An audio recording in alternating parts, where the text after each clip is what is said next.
محترم من یقیني ماته یو روحي او معنوي خوشحالي محسوسيږي ډېره زیاته محسوسيږي او د دې خوشحالي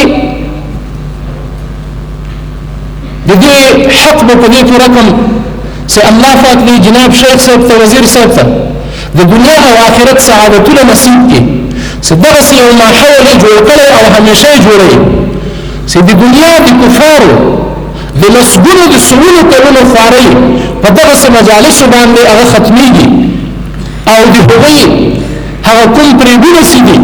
هغه فریبونه ختمیږي او ورکیږي او دا له موږ سره د الله پاک وعده د قرآن کریم کې الله پاک فرمایي بسم الله الرحمن الرحیم ان کید الشیطان کان ضعیفا تحقیق سره د شیطان فریبونه دا ضعیفه دي په کلونو باندې په لسګونو په سوونو کلونو دنیا دا تبلیغات کړي او دا غلط نشریات کړي دي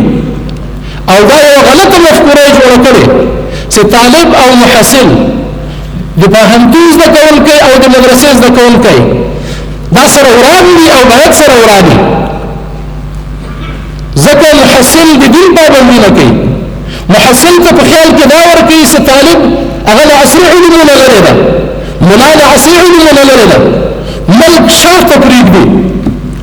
او هغه ته په خیال کې دا ورکړي چې ملا ته راغی حکومت یې تا نه پرېږدي نن الحمدلله تاسو د اسلامي نظام د اسلامي امارت راتللو سره دا ولیدل چې د علماء کرامو د طلباء عظامو څومره عفوه ده